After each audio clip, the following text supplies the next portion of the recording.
Et je vous retrouve pour la suite de cette émission. Nous abordons notre deuxième sujet. Nous parlons à présent du Burkina et du Bénin. 5000 réfugiés burkinabés accueillis au nord du Bénin. L'information a été rendue publique ce dimanche par le porte-parole du gouvernement béninois, Wilfried Léandre Moubedi, qui annonçait que le Bénin accueillait 5000 réfugiés burkinabés qui ont donc trouvé refuge dans le nord du Bénin. Une information qui ne pourra pas être passée sous silence au regard de la situation ou des relations entre le Burkina et le Bénin. Le Burkina qui accuse le Bénin de devenir ou bien d'accueillir une base française qui formerait les terroristes dans l'intention de déstabiliser donc son voisin du nord, le Burkina bien sûr. Et c'est dans ce contexte que quand même des Burkinabés menacés dans leur sécurité ont trouver refuge dans le nord du Bénin. Nous en parlons avec nos invités. Je voudrais bien commencer par vous, Louis Kamako. Malgré le froid, disons-le comme ça, au sommet de l'État entre le Bénin et le Burkina, des réfugiés burkinabés sont accueillis plutôt dans le nord du Bénin. Oui, la pertinence de ta question réside dans ça, réside dans cela. C'est le fait que les tensions, ou bien la tension est vive entre les deux nations ces derniers temps. Sinon, je pense que cette information aurait pu passer inaperçue, parce que le Bénin et le Burkina Faso, ce sont des peuples frères, et que quand ça ne va pas au Bénin, et quand ça va pas au Burkina Faso, c'est tout à fait normal que les autorités béninoises, en fait, volent à la rescousse, en fait, de leurs frères et sœurs, parce que c'est presque la même famille, on l'a dit. Cette partie du Bénin dont on parle peut être considérée comme le prolongement de l'État burkinabé. Donc les peuples africains étant considérés, mais ce n'est pas le cas. Hein. Oui, c'est mais deux pays différents. Justement, deux pays, en tout cas des populations qui se retrouvent de part et d'autre. Voilà, c'est-à-dire que quand vous fouillez bien et que quand on vous met, vous tombez sur les noms de famille, je pense que vous trouverez parmi ces burkinabés les mêmes noms de famille au Bénin. Ça veut dire que les peuples étaient presque les mêmes, et on l'a toujours dit qu'en Afrique, on ne connaissait pas le problème de délimitation des frontières. On a été victime de la colonisation, même si aujourd'hui beaucoup de gens vont vanter les mérites en fait de la colonisation. Ça, c'est l'un des méfaits, parce que les familles ont été divisées à un moment donné. Donc c'est une démarche en fait salutaire, une démarche humanitaire des autorités béninoises.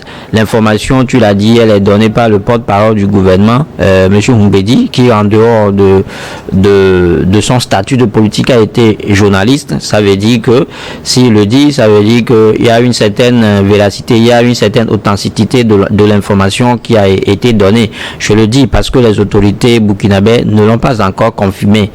Mais si un ancien journaliste de cet acabit se lève et fait de telles déclarations, ça veut dire que d'une manière ou d'une autre, les faits sont avérés. Il parle au nom du gouvernement béninois, justement, le porte-parole du gouvernement. Justement, je le dis, je tente de mettre le focus sur ça, parce que vous avez touché les tensions qui existent dans deux pays.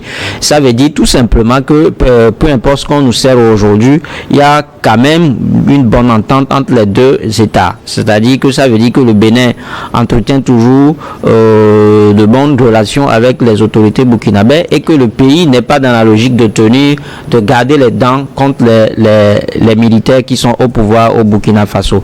Donc c'est pour ça que je trouve que cette démarche, elle est tout à fait salutaire. Et ça a l'air, le sujet en vaut la peine, juste parce que tu l'as dit. Ça va nous amener à débattre le sujet de remettre sur d'autres prismes. Est-ce que réellement ce que les autorités burkinabées reposent aux autorités béninoises sont vérifiées? Je pense que cette démarche des autorités béninoises relance désormais le débat et va rebattre les cartes en termes des bonnes relations entre le Bénin et le Burkina Faso. En tout cas, on reviendra sur cet autre aspect tout à l'heure, mais bien avant. Kwakouvi Abaïli Abassa, le Bénin accueille 5000 réfugiés burkinabés et trouve refuge dans le nord du Bénin, près de la frontière avec le Burkina Faso, dans la zone où justement les autorités burkinabées estiment que le Bénin abriterait des bases étrangères, où on formerait également des terroristes dans l'intention de déstabiliser justement le Burkina Faso. Oui, docteur, vous savez, ce sujet, c'est un sujet très sensible, parce que ça touche l'humain, ça touche la vie d'un humain, ça touche la vie d'une population. Et il y a deux faits qu'il faut relever à ce niveau. Nos populations vivent ensemble. que ça soit du côté du Burkina ou du côté du Bénin, ce sont presque les mêmes personnes. Monsieur Louis l'a évoqué tout de suite. Il y a un autre fait aussi qu'il faut reconnaître très rapidement, c'est que c'est-à-dire que la partie burkinabé est beaucoup plus touchée par les théâtres de terrorisme et des violences liées à ces instabilités dans la sous-région. Ce n'est pas le Bénin seul qui accueille des réfugiés. Le rapport de l'évaluation rapide de la protection de l'homme a révélé que presque tous les pays du littoral ont accueilli des réfugiés venant des pays du Sahel. Au niveau du Togo seul, par exemple, déjà en avril 2023, le Togo avait déjà accueilli plus de 20 000 réfugiés venant du Burkina. Donc 5 000 au niveau du Bénin, qui a une large côte, comme on appelle, une longue frontière avec le Burkina. Je pense que c'est encore peu. Ça, c'est une dernière vague, ce n'est pas le nombre total. C'est la dernière vague qui si nous considérons que c'est la dernière vague, nous en parlons, puisque comme je l'ai dit, c'est dans un contexte un peu particulier qu'on annonce en fait l'arrivée de cette vague de réfugiés. Bien sûr, et comme M. Louis l'a évoqué tout de suite, si c'est qu'il n'y avait pas ce conflit ouvert entre les autorités des deux pays, M. Mbegui n'allait pas vraiment évoquer ce déplacement massif de la population du Burkina vers le Bénin. Disons-nous que un humain cherche toujours là où il y a plus d'apaisement, là où il y a plus de confort. Et ce déplacement, c'est beaucoup de dépenses pour les Béninois, il faut le dire clairement, puisqu'il faut assister ces populations qui résident désormais dans un camp de refuge. Et quand ils arrivent comme ça, c'est avec des enfants, des femmes enceintes, la malnutrition rentre dans ça, les maladies et beaucoup de choses. Donc, il faut prendre soin de ces populations. Donc, c'est beaucoup de dépenses. Cela veut dire nos États doivent tout faire pour aller dans le sens de l'apaisement, avoir une bonne collaboration. Surtout que ces populations qui se déplacent, les terroristes n'ont pas un signe sur leur corps qui dit clairement que celui-ci est un réfugié, celui-ci est un indice de réfugié, ou bien celui-ci c'est quelqu'un qui est clean, qui est au-delà, qui ne s'associe pas à ces gens de fléaux dans notre société. Quand vous acceptez des réfugiés, et plusieurs pays l'ont démontré dans leur rapport, même s'ils ne veulent pas le rendre public, quand ils viennent par voie, il y a des indices, des gens qui sont dans cette population, qui se déplacent, qui travaillent avec les terroristes. C'est eux qui les indiquent parfois que nous sommes logés ici, nous avons telle situation ici, et ils sont parfois en échange direct avec les terroristes. Donc, quand vous recevez souvent ces gens de réfugiés, au-delà des actions humanitaires, ça apporte encore des germes de déstabilisation ou même de fléaux, là dans le sens de ce que nous sommes en train de redouter dans nos sous-régions tout de suite. Mais vous savez, souvent quand ces genres de situations se présentent, on privilégie beaucoup plus l'action humanitaire que toutes les autres considérations, mais que tous les pays qui accueillent ces gens de réfugiés prêtent beaucoup attention à leur traitement et aussi voir dans le sens de renseignements qui peuvent rentrer dans le jeu pour essayer d'avoir un peu plus de stabilité dans la sous-région. Dans une telle situation, le Bénin prend-il un risque d'accueillir ces milliers de réfugiés burkinabés, ou plutôt est-ce signe de rapprochement entre le Bénin et le Burkina selon vous? Le risque est évident parce que quand vous allez tout de suite au niveau du Burkina Faso, quand vous allez au niveau des provinces du sud, c'est-à-dire que les populations qui sont proches du Togo, du Bénin, du Ghana, de la Côte d'Ivoire, quand vous fouillez bien, il y a des gens qui vivent au sein de la population qui sont en intelligence avec les groupes terroristes. Donc quand vous recevez ces réfugiés, soyez-en sûrs qu'il y a des éléments qui sont parmi eux, qui travaillent toujours. Est-ce que ça, c'est pas une analyse plutôt qui tend à faire peur finalement à l'accueil des réfugiés à Bassa? Non. Vous savez, il faut le dire clairement que quand vous recevez, il y a plusieurs pays qui l'ont démontré.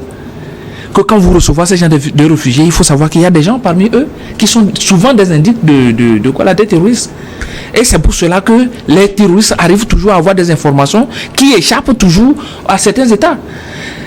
c'est clair et évident que ce sont des sources aussi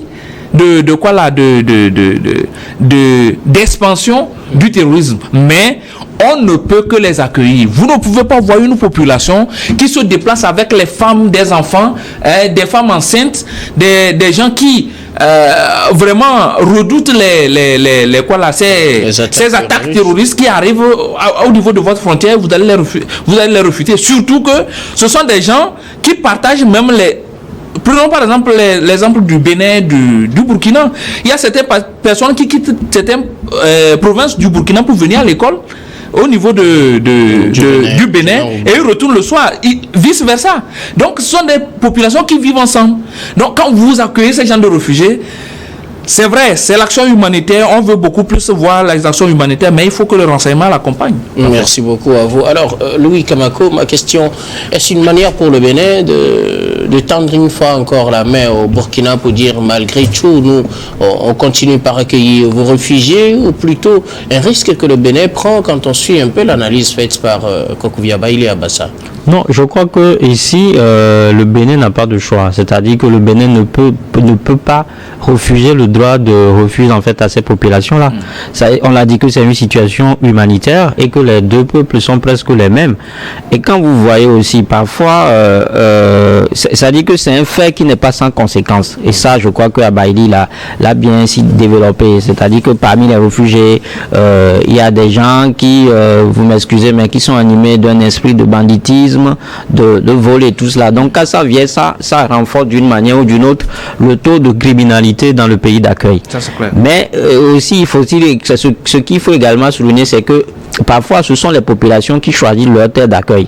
Quand vous voyez que ce sont des Burkinabés, ils peuvent choisir en fait le Togo, parce que le Burkina Faso et le Togo sont également des pays frontaliers. Mais ça dépend de la zone de départ aussi. Oui, mais on a vu des gens qui ont parcouru des milliers de kilomètres, parce qu'on a des réfugiés ivoiriens au Togo. En 2011, on a eu pas mal de réfugiés ivoiriens qui sont au Togo, quand bien même le Togo n'est pas un pays frontalier avec la Côte d'Ivoire. Ça veut dire que les populations choisissent leur pays d'accueil en tenant compte de la sécurité, en tenant compte de l'hospitalité qu'ils comptent justement avoir dans ce pays-là. Et donc de serait un pays sûr ou une terre d'accueil? Je crois que oui. Si on analyse le sujet comme tel, je crois que les 500 réfugiés, les 5000 réfugiés pensent que le Bénin aujourd'hui constitue pour eux une terre d'accueil, un pays qui peut les accueillir comme cela se doit. Donc ça veut dire que ces 5000 réfugiés-là pensent que le Bénin serait profitable à eux qu'un pays au détriment des autres pays. Donc c'est pour ça que je dis que ce qu'on dit, peut-être les guéguerres qu'on essaie de nous faire, peut-être c'est au sommet de l'État, mais les populations elles-mêmes, elles ne le sentent pas. Elles ne le sentent pas aujourd'hui. La preuve, on en est là. C'est pour ça que je dis qu'en réalité, le Bénin n'a pas le droit. Le Bénin n'a pas le choix. Il est dans l'obligation d'accueillir ces réfugiés. Que la situation soit stable, même si avec rien, il n'y a aucune guéguerre, il n'y a pas de bisbille entre le Burkina et le Bénin, les autorités béninoises ne peuvent pas refuser cette main tendue-là. Mais je pense que en le faisant, et comme je l'ai dit tout à l'heure, ça nous permet en fait d'analyser le sujet désormais sur un autre volet. Mais ça permet également en fait aux autorités béninoises aujourd'hui de nous prouver que en réalité elles n'ont rien contre les Burkinabés. Elle veut nous faire comprendre que le Bénin et le Burkina Faso restent, peu importe, les mêmes pays et que qu'on partage le même espace. Et donc c'est pour ça, je dis que ce qui est intéressant dans tout cela aussi, c'est-à-dire que les réfugiés, personne ne les a forcés. Ce sont eux-mêmes qui délibérément ont choisi le Bénin, qui aujourd'hui pour eux est un véritable pays, est une terre d'accueil propice qui va peut-être les aider à refaire leur vie. Du côté du Burkina, comme vous le disiez tout à l'heure, il n'y a pas encore d'informations officielles sur cette situation. Mais quelles peuvent être les conséquences d'une telle annonce ou d'un tel déplacement de population vers le Bénin? Conséquence, au regard de la situation du conflit latent, disons-le comme cela, entre ces deux pays, ou du regard qu'on porte sur le Bénin en étant au Burkina Faso, quelles peuvent être les conséquences? Est-ce que ça risque de changer, ou bien est-ce que ça a des chances de changer quand même la donne au niveau de la perception du Burkina par rapport au Bénin? Non, c'est-à-dire que c'est vrai qu'on est dans un État, il y a ce qui se passe au plus bas sommet de l'État, il y a ce qui se passe au niveau du sommet de l'État. Ce qui se passe aujourd'hui, quand vous voyez, parce que je voulais pas faire mention, mais puisque vous me poussez à bout, c'est-à-dire que le sujet c'est quoi? C'est-à-dire c'est justement parce que le capitaine Ibrahim Traoré a accusé les autorités béninoises d'abriter les troupes étrangères sur le sol et dans le but de déstabiliser la sous-région. Donc je pense que c'est le sujet en fait. Oui. Ça veut dire que c'est une accusation. Cette information-là vient du président de la transition.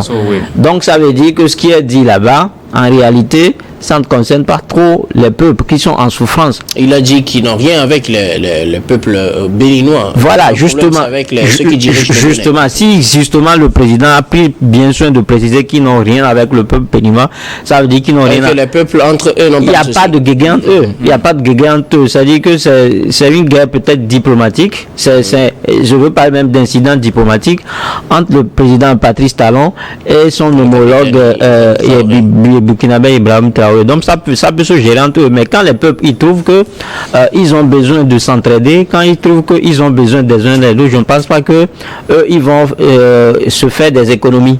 Aujourd'hui, les Burkinabés nous l'ont prouvé que peu importe ce qui se passe au sommet de l'État, leur sécurité les importe d'abord. Et c'est aussi ça, on dit que quand on lance souvent la pierre, il faut que toi aussi tu te protèges. Je pense que les Burkinabés sont aujourd'hui dans cette logique-là, ils se protègent, peu importe en fait les essais verbaux qui se déroule entre les deux chefs d'État.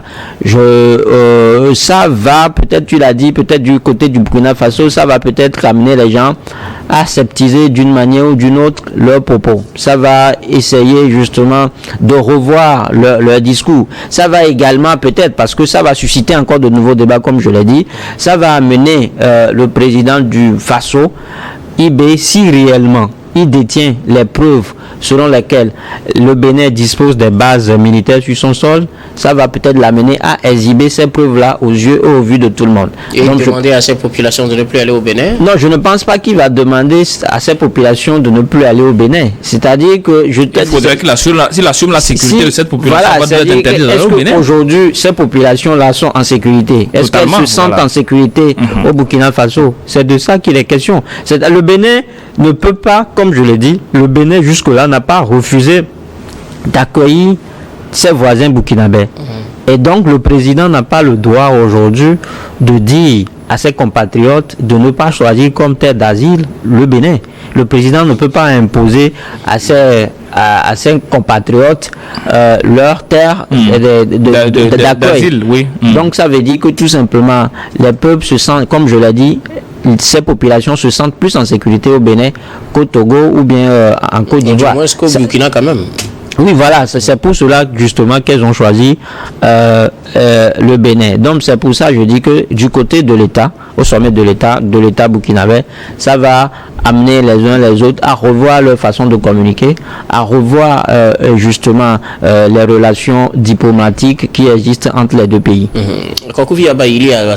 Est-ce qu'une telle annonce peut changer la donne au niveau de la considération qu'on a pour les autorités béninoises de la part des autorités burkinabées? C'est-à-dire que, est-ce que, bon, on le dit, les peuples n'ont pas de problème, est-ce qu'on va dire juste les peuples entre eux, ils n'ont pas de problème, donc ils peuvent aller dans un sens ou comme dans l'autre, mais au niveau de l'État, on reste campé sur ses positions, ou bien est-ce que ça peut avoir un impact sur le discours au sommet de l'État? Les discours sont tranchés au niveau des sommets de l'État. Et je ne pense pas que tout de suite nos frères des deux côtés, les gens vont descendre la mercure, parce que quand vous voyez les accusations lancées par IB contre son homologue béninois, c'est aller vraiment en flèche, disant qu'ils abritent une base militaire pour déstabiliser les pays du Sahel. Ça, ce n'est même plus de l'incident diplomatique, mais c'est une guerre vraiment déclenchée. Ils ont annoncé la guerre en fait entre les deux pays. Mais seulement que cette guerre-là, c'est une guerre un peu froide. si on peut le dire ainsi. Voilà. C'est une guerre froide. Mais la population en souffre parce que quand nous parlons de ces réfugiés aujourd'hui, les gens disent que non, nous n'avons rien contre le peuple béninois, c'est vrai. Mais quand les réfugiés quittent le Burkina pour aller au Bénin, ils doivent être accueillis par l'État béninois, par les autorités béninoises. Ce ne sont pas les peuples qui les accueillent directement. Donc ils doivent aller dans un camp de réfugiés. Dans ce camp de réfugiés, il faut les nourrir, il faut les vêtir, il faut les soigner. Ce sont des dépenses énormes de l'État envers cette population. Donc je pense que aucun pays ne peut dire aujourd'hui que je vais vivre en autarcie. C'est quand vous pouvez vivre en autarcie que vous pouvez tenir ces genres de propos vraiment c'est-à-dire que sans inquiétude. Parce que quoi qu'il en soit, le Burkina n'arrive pas encore à assumer la totalité de la sécurité de sa population. Il y a une grande partie de ces peuples-là qui sont toujours exposés au théâtre de terrorisme.